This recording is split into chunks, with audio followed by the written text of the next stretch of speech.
어떤 걸 살리고 뭘 바꿔야 하는지 제가 기준을 딱 알려드릴게요. 주방과 가까운 쪽에 세탁기를 설계할 때 이건 꼭 알아두시는 게 좋습니다.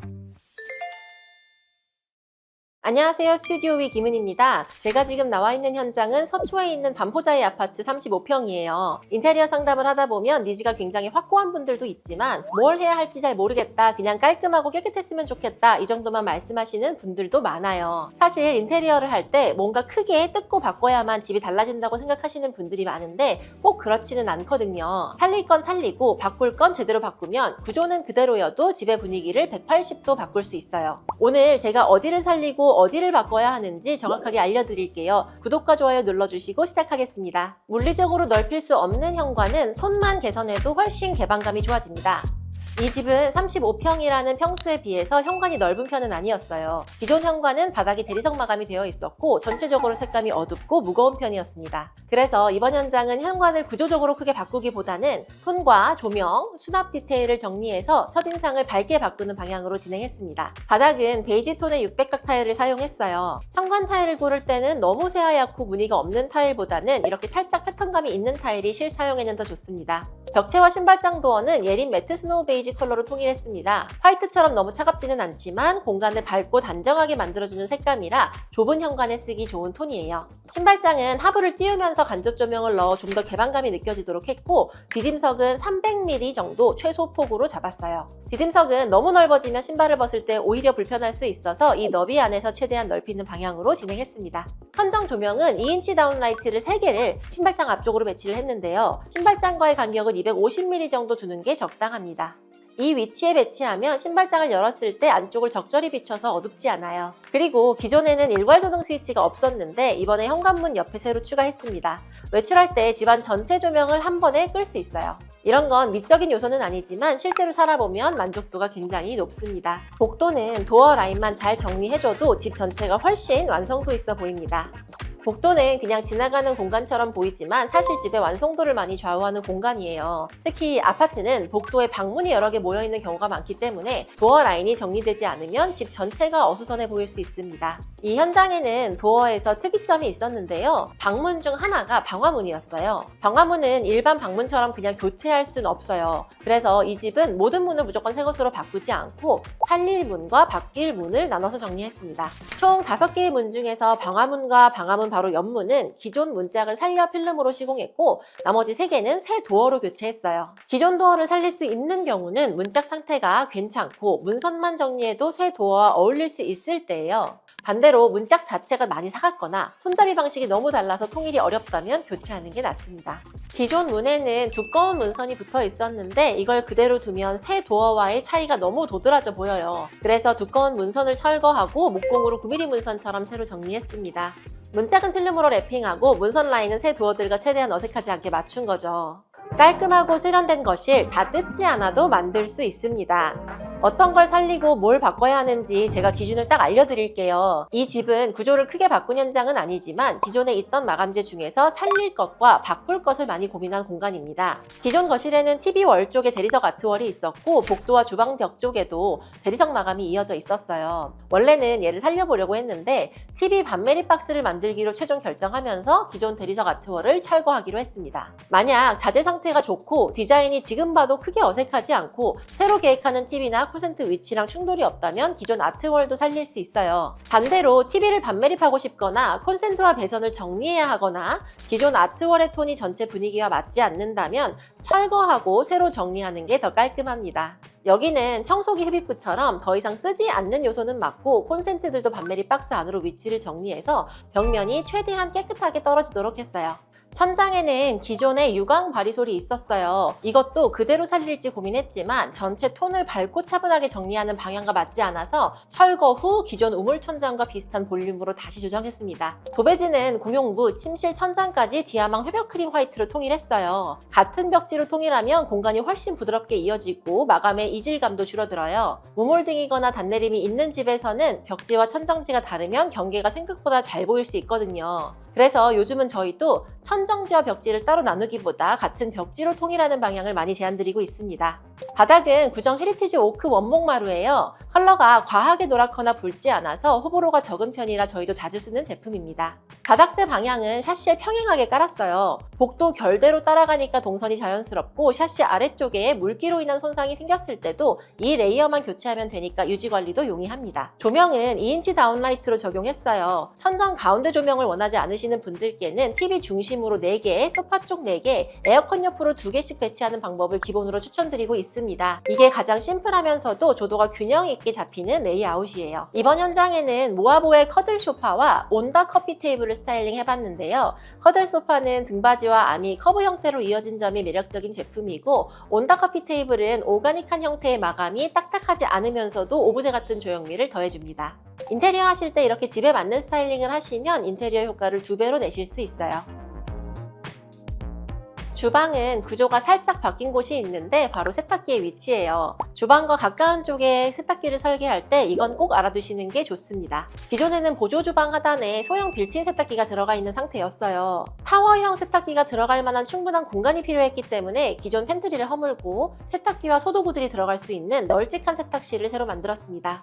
세탁실 앞쪽에는 폴딩 도어를 적용했는데요. 평소에는 문을 닫아서 세탁기가 보이지 않게 하고 사용할 때만 열어서 쓰는 구조입니다. 그런데 이렇게 주방 가까이에 세탁기장을 만들 때 단순히 세탁기가 들어가는지만 보면 완전히 망할 수 있어요. 일단 세탁기 주변은 물을 쓰는 공간이기 때문에 내부 마감은 타일로 정리를 해주는 게 좋고요. 폴딩 도어는 열었을 때 문짝이 접혀서 한쪽에 남기 때문에 그 문짝이 차지하는 폭까지 계산해야 됩니다. 특히 워시 타워나 세탁기 도어는 열리는 방향이 정해져 있는 경우가 많아요. 그래서 폴딩 도어가 접히는 위치, 세탁기 문이 열리는 방향, 그리고 수도 설비 위치가 서로 간섭되지 않도록 설비 위치를 조정하는 게 핵심입니다. 이걸 놓치면 완성 후에 문은 열리는데 세탁물을 꺼내기 불편하거나 수도 위치 때문에 실제 사용이 불편해질 수 있습니다. 두 번째로 중요한 건 냉장고 장이에요. 이 집은 용량이 큰 냉장고를 구매하셨어요. 흔히 말하는 뚱뚱한 냉장고죠. 이런 냉장고는 장을 너무 냉장고에 딱 맞게 짜면 안 됩니다. 냉장고 문이 90도만 열리는 게 아니라 제품에 따라 110도, 120도 이상 열려야 안쪽 서랍이 제대로 빠지는 경우가 많거든요. 제품에 따라 도어가 벽 안에 매립되면 안 되는 경우도 있어서 냉장고 장을 짤 때는 반드시 제품 설치 가이드를 확인해야 합니다.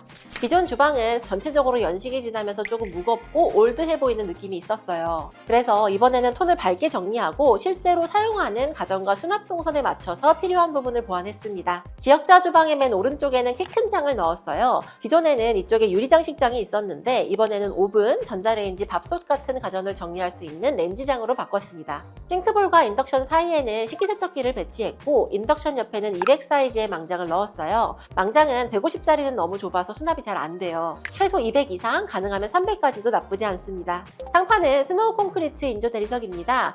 LX 하이막스 오로라 라인 중에서 제가 제일 좋아하는 모델인데요. 인위적인 뽀얀 하얀색도 아닌 것이 약간의 점박이가 은은하게 들어있어서 충분히 화이트스러우면서도 고급스러운 느낌이라 저희 집에도 이 제품을 시공했어요. 미드웨이는 900각 타일을 적용했어요. 주방 미드웨이는 높이가 보통 600에서 700 정도 나오기 때문에 타일을 쓸 때는 800각 이상 큰 타일을 쓰면 매지라인을 줄일 수 있습니다. 다만 주방은 물과 불을 많이 쓰는 공간이라 텍스처가 너무 거친 타일은 청소가 좀 어려울 수 있는데요. 살짝 광이 있거나 반무광 정도의 관리하기 쉬운 타일을 추천드립니다. 이 집에는 총 3개의 침실이 있는데요. 침실도 크게 구조는 건드리지 않고 벽과 바닥을 깨끗하게 만드는 게 목표였습니다. 먼저 안방은 기존 북박이장을 그대로 사용하기로 했어요. 상태가 괜찮고 수납량도 부족하지 않다면 북박이장을 무조건 철거할 필요는 없습니다. 대신 도배와 바닥을 새로 정리하고 창가 쪽 기존 화장대 다리에 새 화장대를 제작하기로 했어요. 기존에도 이 자리가 화장대 위치였어서 동선은 그대로 살리고 가구만 새로 바꾸는 셈입니다. 화장대는 낮게 앉아서 쓰는 형태가 아니라 높은 하부장을 두고 상부에 거울을 배치해서 스탠딩 화장대처럼 쓸 수 있게 계획했어요. 하부장은 서랍으로 구성했고 하드웨어는 문주 언더레일을 적용했습니다. 주방처럼 사용 빈도가 높은 곳은 시스템 레일을 쓰기도 하지만 침실 가구처럼 비교적 가볍게 사용하는 곳은 언더레일만으로도 충분히 깔끔하게 정리할 수 있어요. 조명은 방 중앙에는 방등을 유지하고 욕실 앞쪽과 화장대 쪽에는 다운라이트를 추가했습니다. 침실은 무조건 중앙등을 없애는 것보다 생활 방식에 따라 중앙등과 보조조명을 같이 가져가는 것도 좋아요. 옷을 고르거나 화장대를 사용하거나 욕실 앞에서 준비하는 동선에는 조도가 부족하지 않도록 따로 잡아주는 게 좋습니다. 침실 인테리어를 할 때 제일 중요한 건 뭐니 해도 단열이에요. 예쁜 벽지나 가구도 중요하지만 실제로 살면서 결로와 곰팡이가 훨씬 더 큰 문제가 되거든요. 이 현장도 안방 침대가 놓일 벽체 쪽, 안방 발코니 쪽, 그리고 현관, 입구방 발코니 코너 쪽에 곰팡이 흔적이 있었습니다. 그래서 필요한 부분에 아이소핑크로 단열 보강을 꼼꼼히 진행했어요. 발코니 단열은 공간 여유가 된다면 두꺼운 단열재로 꼼꼼하게 잡아주는 게 좋고요. 공간이 너무 좁으면 이보드와 같은 자재를 사용해 약식 단열로 갈 수밖에 없어요. 이 경우 아무래도 두께가 얇다 보니까 단열 성능은 좀 떨어질 수 있다는 점은 알고 계시는 게 좋습니다. 욕실 인테리어에서 가장 중요한 건 쓰기 편하고 관리가 수월한가예요. 이 집은 안방 욕실과 공용 욕실 모두 전체 철거 후 다시 조성했는데요. 먼저 안방 욕실은 기존 욕조를 없애고 샤워 공간으로 바꿨어요. 기존에는 샤워 위치가 조금 어색하게 잡혀 있었는데 이번에는 세면대 라인 쪽으로 수전 위치를 정리해서 일반적으로 쓰기 편한 동선에 맞췄습니다. 또 이렇게 레인 샤워를 설치할 때는 젠다이나 벽체에 고정핀을 어떻게 잡을지 미리 생각해둬야 합니다. 고정핀이 없으면 레인 샤워를 벽에 고정할 수가 없거든요. 이때 고정핀 색상도 수전 컬러에 맞춰서 함께 지정해주는 게 좋아요. 안 그러면 나중에 색이 따로 노는 경우가 생각보다 많습니다. 파티션은 유리 파티션인데요. 공간이 제한적이라면 좀 더 개방감 있는 유리 파티션도 좋은 대안이 됩니다. 타일은 양쪽 욕실 모두 600각으로 통일했어요.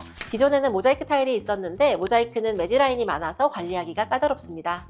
욕실은 물때와 곰팡이가 생기기 쉬운 공간이라 매지라인을 줄이는 것만으로도 관리 난이도가 많이 내려가요. 유가는 안방 욕실은 기존 트렌치 유가를 살리고 공용 욕실은 일반 사각 유가로 변경을 했어요. 트렌치 유가는 라인이 예쁘고 대형 타일 시공 시 구배 잡기가 수월하지만 길게 청소해야 해서 관리가 번거로울 수 있습니다. 반대로 사각 유가는 디자인적으로는 덜 드러나지만 청소와 유지 관리가 단순합니다. 변기는 비대일체형 제품이고요. 바닥에는 양쪽 모두 난방을 깔았어요. 욕실 난방은 있고 없고 차이가 겨울에 특히 크게 느껴지는 부분이라 웬만하면 넣어두시는 걸 추천드립니다. 공용 욕실은 기존 샤워실 쪽 벤치 구조를 살려서 진행했습니다. 모든 걸 없애고 새로 만드는 것보다 쓸 수 있는 구조는 살리고 타일 위생도기, 수전, 유가 같은 요소만 정리해도 충분히 깔끔한 욕실이 됩니다. 욕실 인테리어는 설비 위치가 편한지, 매지라인이 너무 많지 않은지, 유가 청소가 쉬운지, 바닥 난방까지 필요한지를 같이 봐야 돼요. 예쁜 것보다 관리하기 쉬운 욕실이 결국 오래 만족도가 높습니다. 인테리어 예산이 한정적일수록 더 중요해지는 게 있어요. 바로 집의 본질적인 기능입니다. 결로는 없는지, 수납은 충분한지, 생활동선은 편리한지 이 부분을 고려하지 않으면 아무리 예쁘게 꾸며도 살면서 불편함을 느낄 수밖에 없거든요. 우리 집은 어디에 집중해서 인테리어를 해야 할지, 예산은 어떻게 써야 할지 아직도 고민되신다면 댓글 남겨주세요. 스튜디오 위가 도와드리겠습니다. 오늘도 끝까지 시청해주셔서 감사합니다. 지금까지 스튜디오 위 김은이었습니다.